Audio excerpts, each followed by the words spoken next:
Ahojte, moje meno je Barbora. Dnes sme v Záhorskej Bystrici v projekte Libana, kde realizujeme pokladku drevenej podlahy. Poďte sa pozrieť.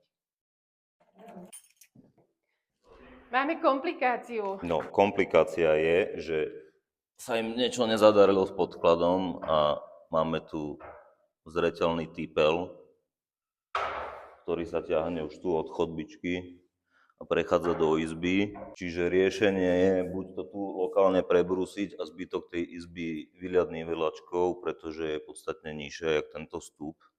A kebyže to necháme v takomto štádiu, tak tie parkety by plávali, robili zle, boli by škaredé detaily medzi podlahou a lištou.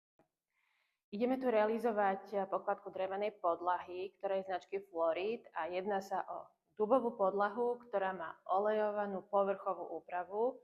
To znamená, že krásne bude cítiť štruktúru dreva a veľmi pekne ukážu všetky farby a všetky kresby. Ak chcete vedieť, ako to celé dopadlo, dajte nám follow a určite sa dozviete, čo s tým.